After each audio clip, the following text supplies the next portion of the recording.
Buenos días. Os mando muchos saludos otra vez desde mi salón. Este es el primer video para el curso de seminario literario, donde nos dedicamos al cuento hispanoamericano. O sea que este video sustituye la primera clase y vamos a hablar aquí un poco vamos a hacer una introducción al cuento hispanoamericano y luego vamos a hablar un poco sobre los primeros autores que vamos a tratar en el curso, que son Rubén Darío y Leopoldo Lugones. Bien, entonces, ¿por qué el cuento hispanoamericano? Porque es el tema de este seminario. Porque realmente el cuento en la literatura hispanoamericana es realmente un fenómeno importantísimo. Es un género que tiene una riqueza tremenda y fascinante en la literatura hispanoamericana. Eh, Hay muchísimos autores, muchísimos estilos muy diferentes y el cuento tiene una presencia realmente muy importante en la literatura hispanoamericana, ¿no? Entonces, la pregunta es, ¿cuándo aparece el cuento en la literatura hispanoamericana? Bueno, a veces se dice, ¿no? Que el cuento como género, que el cuento como tal, aparece en el siglo XIX con los periódicos, porque el cuento como género corto se podía publicar en periódicos. ¿Y que tiene, que aparece, ¿no? Cuando aparecen los periódicos, cuando se puede publicar en los periódicos, que es que es en el siglo XIX. Entonces, a veces eh, se dice que el principio del cuento está en el siglo XIX. Bien, ¿no? Por una parte, se puede decir, yo creo. Por otra parte, en la literatura hispanoamericana muchas veces se menciona que hay una especie de, ya de núcleos de cuentos o de cuentos primitivos, entre comillas, ya en la época colonial, en las crónicas. En las crónicas del siglo XVI, XVII, eh, hay una especie de cuentos, ¿no? De capítulos que narran casos curiosos, narran encuentros a lo mejor de personas diferentes, de personas perdidas, de náufragos, ¿no? Y muchas veces se dice que estos capítulos, ¿no? de las crónicas coloniales son una especie de cuentos primitivos, son el principio, el comienzo del cuento en la literatura hispanoamericana, ¿no? Así que también se puede mirar así.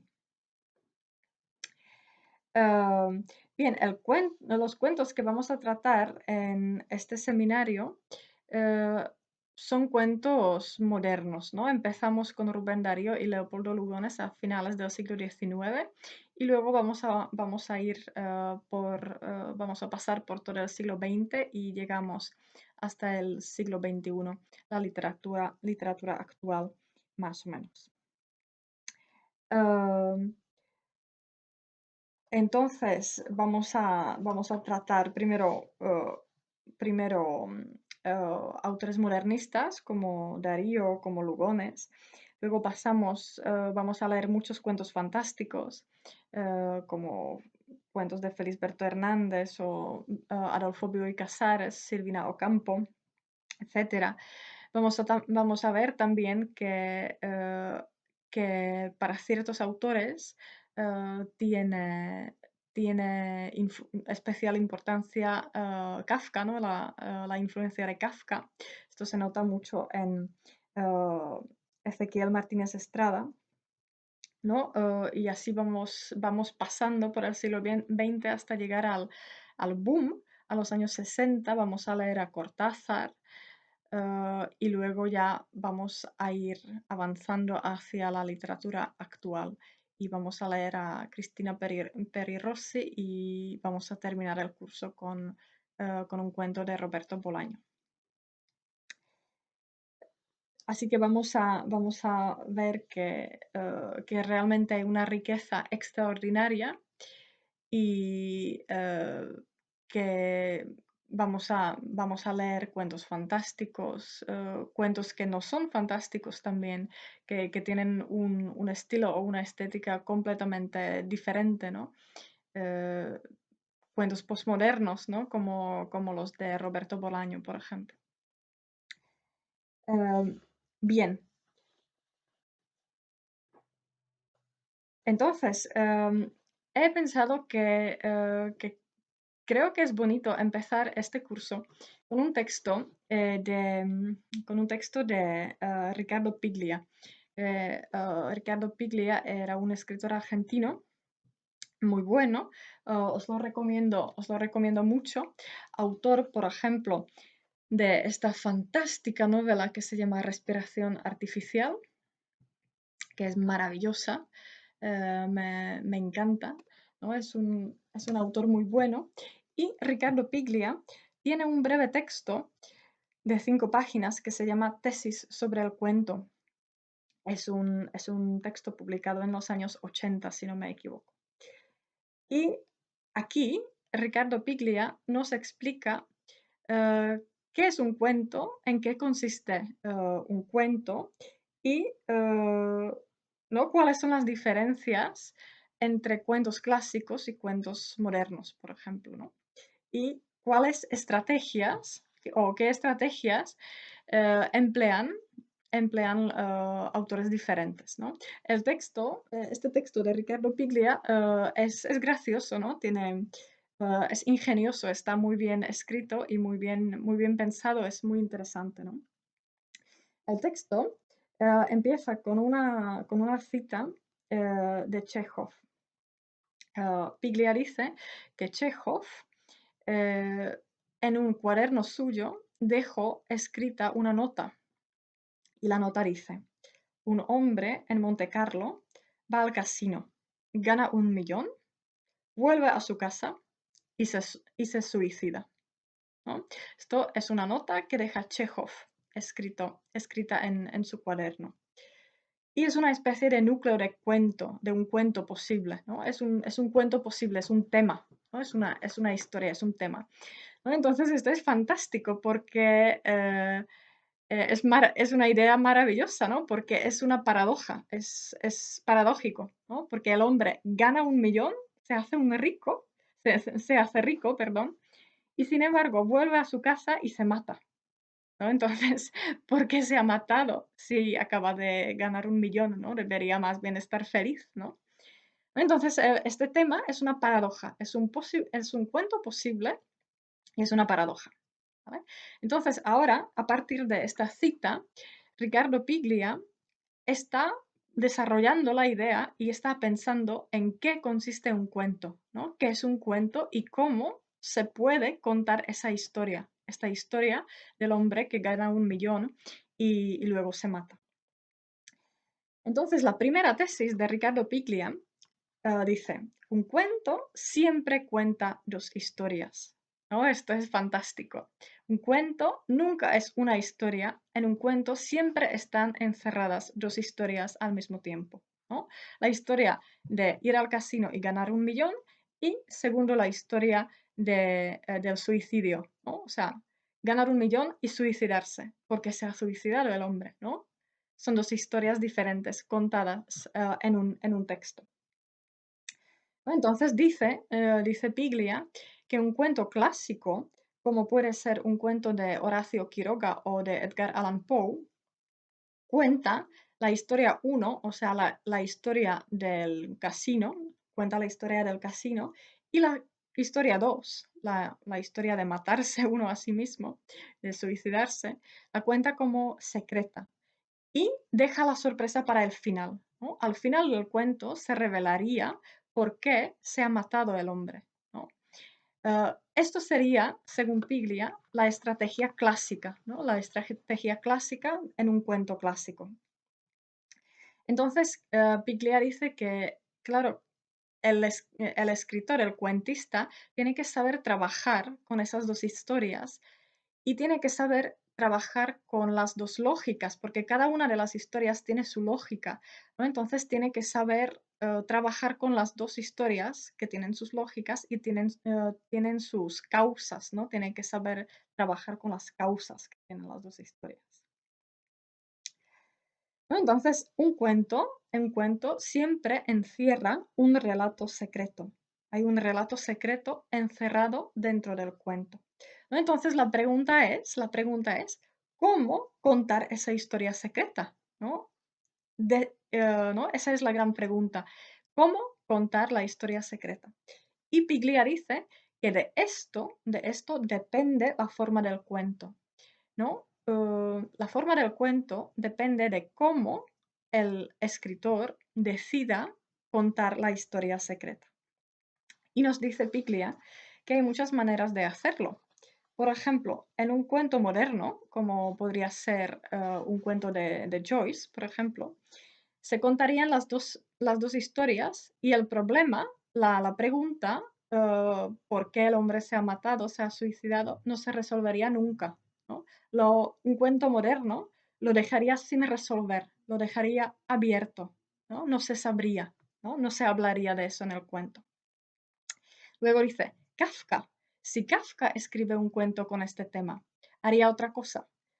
Kafka contaría el suicidio como una cosa completamente normal, sin fijarse demasiado en ella, ¿no? Como una cosa normal y corriente, y contaría como secreta la historia del casino. La historia del casino, en el estilo de Kafka, se volvería en algo atroz, ¿no? En algo como de pesadilla, ¿no? Y es fantástico, ¿no? Como lo cuenta Piglia, como lo explica, porque realmente en la literatura de Kafka, en las obras de Kafka, em, son las cosas normales que se vuelven terribles, ¿no? La vida normal, los detalles a lo mejor cotidianos se vuelven amenazadores, ¿no? Luego sigue Piglia, ¿no? Y dice, Borges contaría la historia del casino y luego en la historia del suicidio, en ese momento en el que el hombre se mata, condensaría toda la vida del personaje. Haría una especie de retrato del personaje en ese momento clave de su vida, que es el momento en el que muere. ¿No? Y eso es justo, ¿no? Piglia aquí da en el clavo, ¿no? Claro, se nota que entiende perfectamente a Borges, ¿no? Porque esto es realmente lo que Borges hace en sus cuentos. Siempre hay un detalle, una escena que resume la vida del personaje. Es una especie como de escena eterna en la que vemos toda la vida del personaje. Vamos a verlo en el cuento El Sur, que vamos a leer de Borges. Se ve esto perfectamente. Um, Bien, entonces, este texto de Piglia yo creo que es muy interesante y está muy bien pensado y muy bien escrito, ¿no? Y Piglia aquí nos dice que un cuento siempre cuenta dos historias y que dentro del cuento siempre hay una historia secreta, ¿no? Que se cuenta como en el segundo plano. Y la forma del cuento depende de cómo se decide escribir esa historia secreta. Entonces, este texto de Piglia es una buena base que podéis tener en la mente cuando vais a leer los cuentos que vamos a trabajar. Intentad tener siempre presente este texto de Piglia, tener presentes sus ideas, porque yo creo que vais a ver muy bien que Piglia realmente acierta, ¿no? Que lo explica muy bien y que se puede aplicar, se puede ver prácticamente en todos los cuentos que vamos a leer, ¿no? Así que creo que esto puede resultar útil y interesante, ¿no? Tenerlo presente a la hora de leer los cuentos. Bien, entonces esto es como una especie de pequeña introducción Y ahora solamente un par de cosas muy breves sobre los dos autores que vamos a tratar en la clase siguiente. Vamos a leer el cuento El pájaro azul de Rubén Darío y el cuento Una mariposa de Leopoldo Lugones, perdón. Entonces, solamente digo un par de cosas sobre estos dos autores para que lo tengáis un poco presente a la hora de leer los cuentos. Entonces, Rubén Darío es el padre del modernismo hispanoamericano, ¿no? Del movimiento del estilo modernista. Por lo tanto, es importantísimo, ¿no? En la literatura hispanoamericana. Y quizá es más bien conocido como poeta, pero escribía cuentos y tiene bastantes. Aquí este libro que se llama Azul es un libro que contiene tanto cuentos como poemas. Claro, cuando hablamos del modernismo, ¿no? Hay que saber un poco cuáles son las características, ¿no? El modernismo es un movimiento eh, que se inicia a finales en los años 80 del siglo XIX.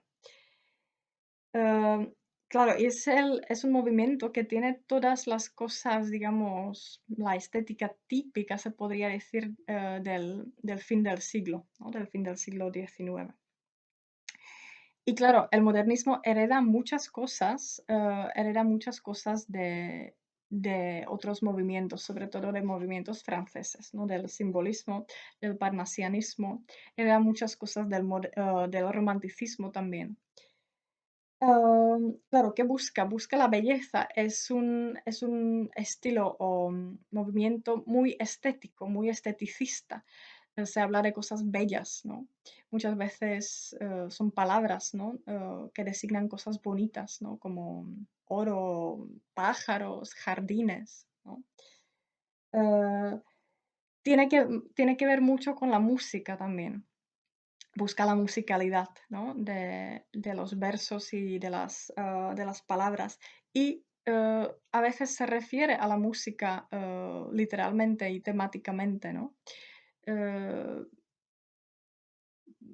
Rubén Darío tiene poemas que creo que tiene un poema que se llama sonata o sonatina, ¿no?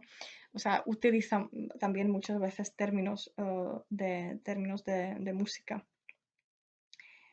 Em, También la filosofía es importante, ¿no? La filosofía del final del siglo XIX, ¿no? Entonces, el modernismo es un movimiento que emplea todo ese bagaje cultural eh, y, eh, y trabaja con él, ¿no? Crea a partir de todo ese bagaje cultural. ¿No? Entonces es un movimiento un poco, se podría decir, elitista, ¿no? Porque hay que conocer la cultura, ¿no? Para entender ciertas cosas.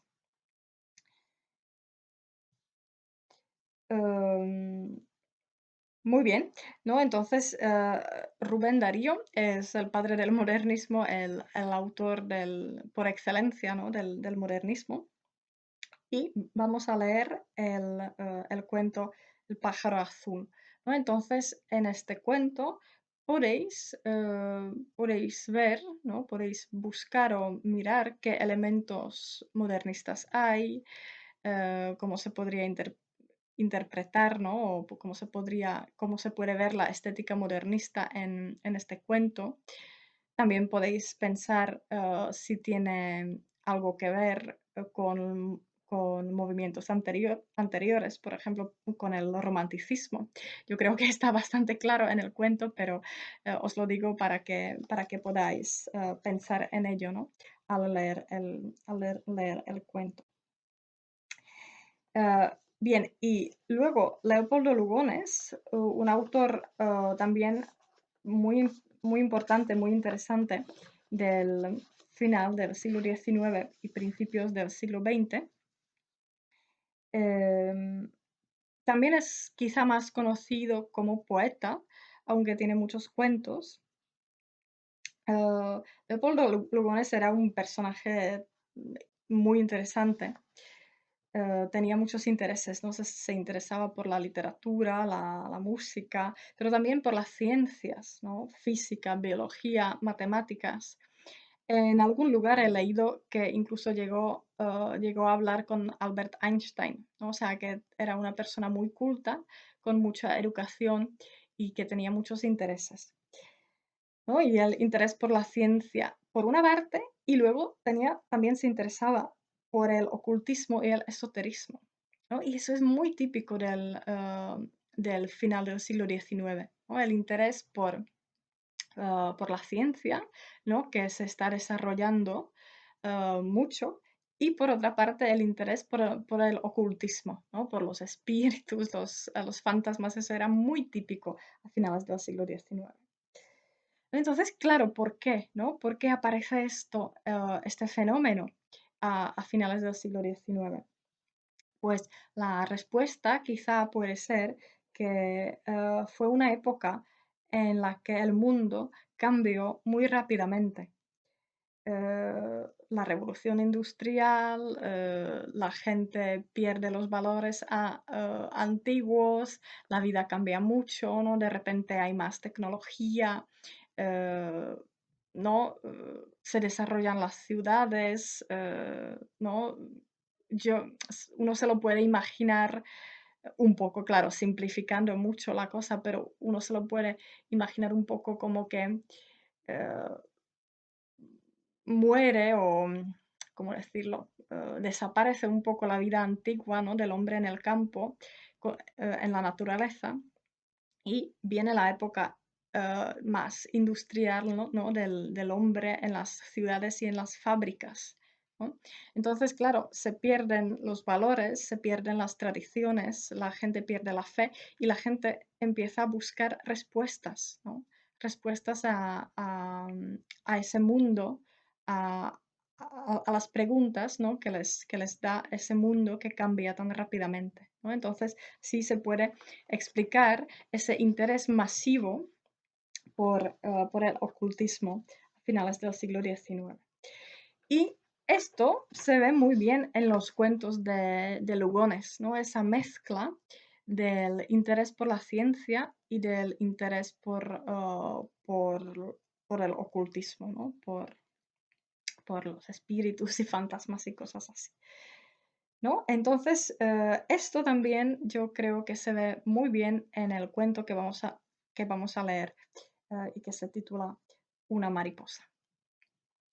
Bien, entonces con esta introducción breve terminamos hoy. Así que los deberes para la próxima clase están claros. Simplemente es leer el cuento de Rubén Darío, El pájaro azul, y el cuento Una mariposa de Leopoldo Lugones. Y vamos a comentar estos dos cuentos, estos dos textos en la clase virtual que vamos a tener la semana que viene. Así que gracias y con esto, con esto ya me despido. Hasta luego.